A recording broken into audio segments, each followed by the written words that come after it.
एक सीक्रेट जो मैंने मसीह में सीखा है और आपके लिए बहुत जरूरी है, वो ये है कि परमेश्वर अपने आप काम नहीं करता। और ये सीक्रेट बड़े ध्यान से आपको सुनना पड़ेगा। एक व्यक्ति जो ज्यादा टेस्टिमनीज को लेकर ज्यादा काम कर रहा है, उसके पीछे परमेश्वर का कोई पक्षपात से भरा हुआ हाथ नहीं, बल्कि उस व्यक्ति की वचन के अंदर की समझ है जो उसने दूसरों से ज्यादा ली है।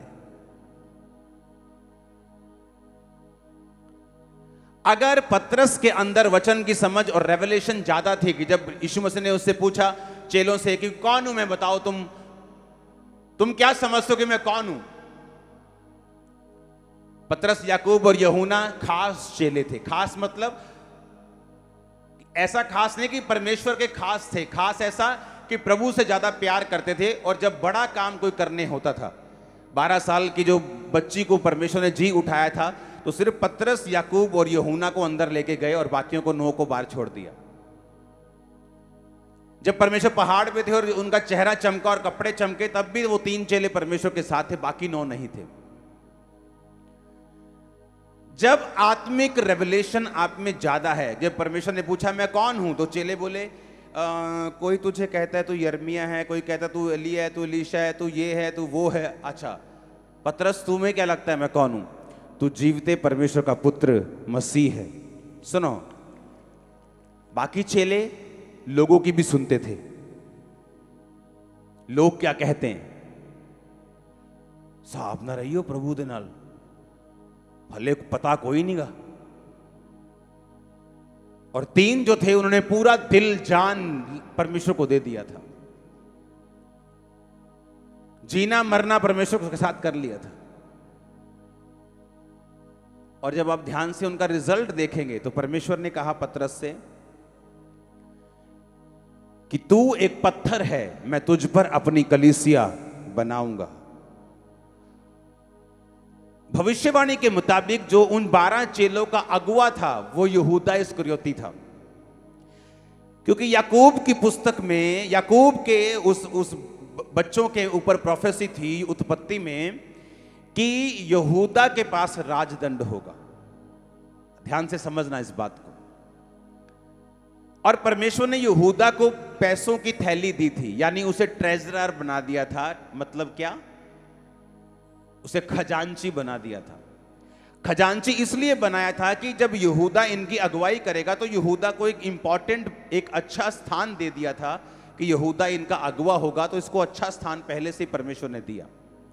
लेकिन परमेश्वर ने पतरस को कहा कि अब मैं तुझ पर अपनी कलीसिया बनाऊंगा, क्योंकि जो बात तुझ पर प्रकट की गई है वो परमेश्वर के द्वारा प्रकट की गई है, मांस और लहू ने तुझ पर प्रकट नहीं किया।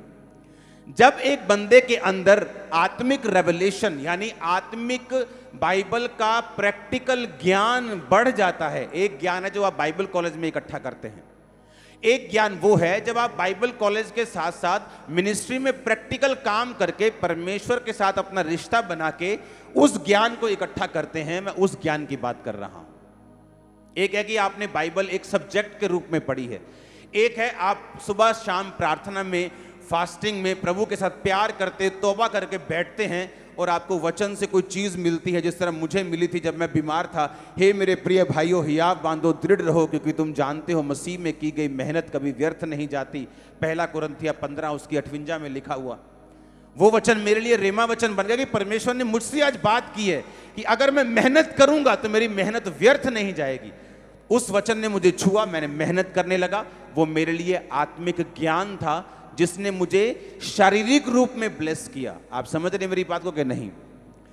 जब पतरस के ऊपर वो ज्ञान आया जो आत्मिक था और रेवलेशन वाला था, प्रैक्टिकल ज्ञान था, तब परमेश्वर ने कहा अब मैं धरती पर भी तेरे ऊपर एक कलीसिया बनाऊंगा। और जब 120 लोगों के ऊपर पवित्र आत्मा उतरा तो उनकी अगुवाई करने वाला पतरस था, और पतरस ही था जो आगे लगकर प्रचार कर रहा था। समझ आई इतनी बात? इसका मतलब यह है कि जब आत्मिक ज्ञान, बाइबल की प्रैक्टिकल नॉलेज, बाइबल की शक्ति वाला ज्ञान जब आप बाइबल पढ़कर अपने लिए खास ग्रहण करते हैं तो धरती के ऊपर भी आपकी ब्लेसिंग्स और आपका प्रभाव दूसरों से ज्यादा होता है। अब सुनो मेरी बात, ये एक सीक्रेट है कि परमेश्वर अपने आप काम नहीं करता। प्रेरितों के काम 2 उसकी 1 से 18 आयत लिखा, जब पेंटिकोस्ट का दिन आया तो वो सब एक जगह इकट्ठे थे। एकाएक आकाश से बड़ी आंधी की सनसनाहट का शब्द हुआ, जिससे सारा घर जहां वो बैठे थे गूंज गया। आग किसी जीभें उन्हें फटती हुई दिखाई दी और उनमें से हर एक के ऊपर आग ठहरी। वो सब पवित्र आत्मा से भर गए और जिस तरह आत्मा ने उन्हें बोलने की सामर्थ्य दी, वो अन्य अन्य भाषा बोलने लगे।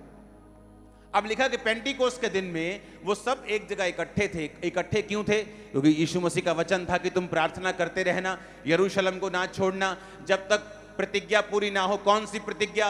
कि जब मैं जी उठकर पिता के दाहिने हाथ बैठ जाऊंगा, मैं तुम्हें अनाथ नहीं छोड़ूं, इसलिए अपना आत्मा अपनी जगह के ऊपर तुम्हारे ऊपर भेजूंगा कि जो मैं करता था उसके बाद मेरा आत्मा तुम्हारे साथ रहकर करेगा। आमीन।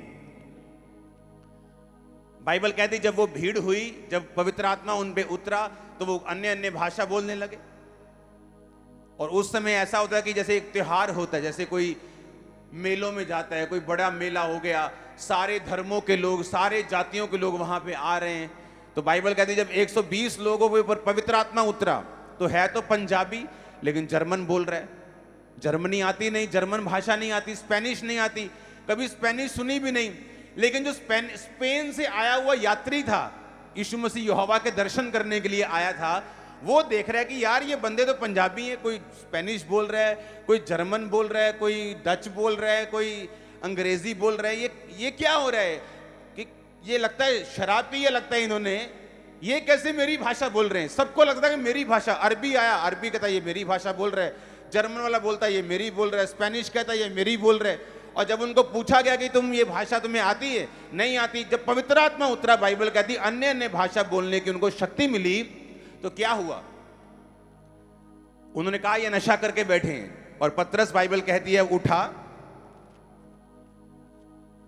14 आयत में पतरस उन 11 के साथ खड़ा हुआ, ऊंचे शब्द से कहने लगा, हे यहूदियों, हे यरूशलेम के सब रहने वालों, ये जान लो और कान लगाकर मेरी बातें सुनो। जैसा तुम समझ रहे हो कि ये लोग नशे में हैं, नहीं हैं, क्योंकि अभी तो पहर ही दिन चढ़ा है। परंतु बात यह है कि जो योएल भविष्यद्वक्ता के द्वारा कही गई थी कि परमेश्वर कहता है कि अंत के दिनों में ऐसा होगा कि मैं अपना आत्मा सब मनुष्यों के ऊपर उंडेलूंगा, तुम्हारे बेटे बेटियां भविष्यवाणी करेंगी, तुम्हारे जवान दर्शन देखेंगे और तुम्हारे पुरनिये स्वप्न देखेंगे। वरन मैं अपने दासों और अपनी दासियों पर भी उन दिनों में अपनी आत्मा में से उंडेलूंगा और वो भविष्यवाणी करेंगे। पतरस कहता जो तुम देख रहे हो, कहता ये कोई अनोखी बात नहीं है, क्योंकि पुराने नियम में यीशु मसीह से के जन्म से सैकड़ों साल पहले योएल नाम के एक नबी ने भविष्यवाणी की थी कि अंत के दिन में परमेश्वर कहता है मैं अपना आत्मा सब मनुष्यों के ऊपर उंडेलूंगा। तो बाइबल कहती है पतरस और वो 120 जन जो थे, पतरस समेत, जब वो प्रार्थना कर रहे थे, वो इस वचन से प्रेयर कर रहे थे कि परमेश्वर तेरे वचन में लिखा है कि अंत के दिनों में तू अपना आत्मा सब मनुष्यों के ऊपर उंडेलेगा, अपना आत्मा उंडेल। वो इत्तेफाक नहीं था। ऐसा नहीं था कि वो प्रेयर कर रहे थे कि प्रभु मैनू चंगा कर दे, प्रभु मैनू आशीष दे दे, और उतरा है पवित्र आत्मा। ऐसा नहीं था। वो एक सोची समझी की गई प्रार्थना थी। आप मेरी बात समझ रहे कि नहीं? आप समझे कि नहीं? एक सोची समझी बिब्लिकल प्रेयर थी कि वचन में लिखा है कि आत्मा उतरेगा अंत के दिनों में, और यीशु मसीह भी बोल के गए हैं यरूशलेम मत छोड़ना जब तक प्रतिज्ञा, यानी उस आत्मा की प्रतिज्ञा पूरी ना हो, वो तुम पे ना उतरे। जो उनके साथ हुआ वो सोची समझी बिब्लिकल एक प्रार्थना थी जो उत्तर को लेके आई। प्रेरितों के काम में जो चर्च थी, जो एक्ट्स वाली चर्च थी, जो प्रेरितों की चर्च थी, बाइबल कहती है वो वचन को जानने वाली कलीसिया थी। अपनी लाइफ की हर घटना को वो वचन के साथ जोड़ते थे। और सबसे अच्छी बात देखो क्या थी, उनके पास नया नियम नहीं था जो आप पढ़ रहे हो अभी, वो खुद ही नया नियम थे। पुराने नियम पढ़ते थे, वो पुराना नियम पढ़ते, पुराने नियम से निकालते थे कि वचन में कहां लिखा है यीशु मसीह के बारे में, कहां लिखा है भविष्यवाणी, कहां यह वचन है कि पवित्र आत्मा तुम पे उतरेगा, कहां यह वचन लिखा है। प्रेरितों के काम 4 उसकी 23 से 31 आयत, ये उस वाक्य को दर्शाता है जब पतरस जो था और यूहन्ना जो था, जो जब एक लंगड़े को चंगा करते हैं, जब वो चर्च के बाहर पड़ा रहता था, भीख मांगता था, और पतरस और यूहन्ना ने देखा और कहा कि उठ और खड़ा हो जा। बाइबल कहती वो उठा और खड़ा हो गया और नाचने लगा, टापने लगा, और तो लोग उसे पकड़ के ले गए, बोलने कि ये वही लंगड़ा है जो 40 साल का करीबन उम्र है उसकी, और ये चंगा हो गया। किसने चंगा किया? पतरस ने। पकड़ लो। पतरस और यूहन्ना को पकड़ के ले गए महायाजकों के पास, और महायाजकों ने बोला, ओए किसने तुम्हें अधिकार दिया लंगड़ा जी, क्या किया तुमने? कहता हमने यीशु मसीह नासरी के नाम में उसे चंगा किया, जिसको तुमने तो क्रूस पर चढ़ा दिया, और उसी के नाम में इस लंगड़े व्यक्ति के साथ चंगियाई की गई है। उन्होंने धमका दिया, मारने लगे पहले तो लोग उनको बोलने लगे, अंदर ही उनकी मंडली के लोग, कि अगर ये परमेश्वर का काम है तो तुम भी नाश हो जाओगे।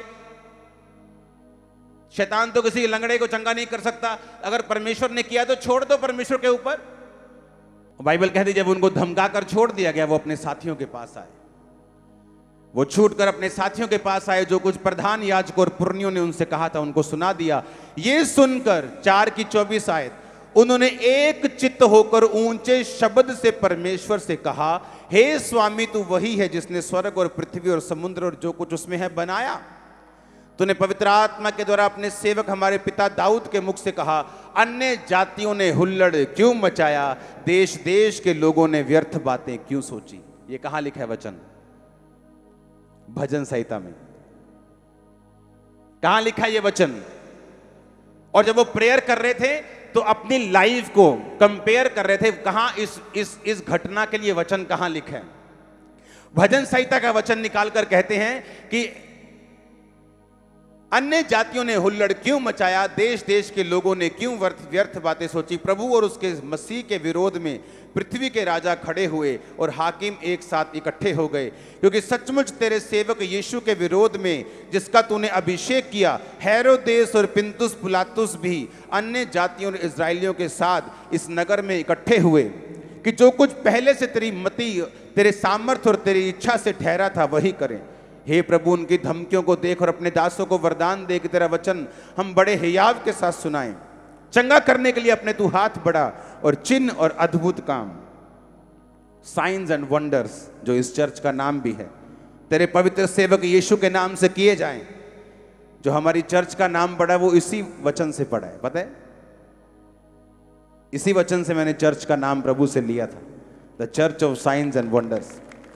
और लिखा, जब वो प्रार्थना कर चुके, वो स्थान जहां वो इकट्ठे थे हिल गया और वो सब फिर से पवित्र आत्मा से परिपूर्ण हो गए और परमेश्वर का वचन सुनाते रहे। और फिर वही स्थान हिला, फिर पवित्र आत्मा उतरा, क्योंकि एक बार पवित्र आत्मा उतरने से आप कुछ नहीं कर सकते। एक बार उतरा, जिस तरह से गाड़ी में आपको बार बार पेट्रोल डलवाना पड़ता है, इंजन ऑयल आपको हर बार चेंज करना पड़ता है 2 महीने में, क्योंकि वो काला हो जाता है। उसी तरह से आपको पवित्र आत्मा से भी अपने आप को बार बार परिपूर्ण करना पड़ता है, आपको बार बार पवित्र आत्मा से अपने आप को भरना पड़ता है।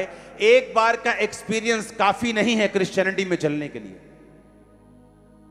और बाइबल कहती जैसे ही वो वापिस आए और उन्होंने भजन संहिता से प्रार्थना की, देखो भजन संहिता में लिखा है, अन्य जातियों ने हुल्लड़ क्यों मचाया, और वो वचन से प्रार्थना करने लगे, और फिर वो लोग जो वचन से प्रेयर कर रहे थे, फिर पवित्र आत्मा उतरा और वो भर गए। परमेश्वर के दास के द्वारा टीचिंग्स को सुनने के लिए, अनाउंसमेंट्स और अपडेट्स को जानने के लिए आप हमारे YouTube चैनल को सब्सक्राइब करें और साथ में बेल आइकन को दबाएं, ताकि जब भी कोई नई अपडेट हो तो आप सबसे पहले जान सकें।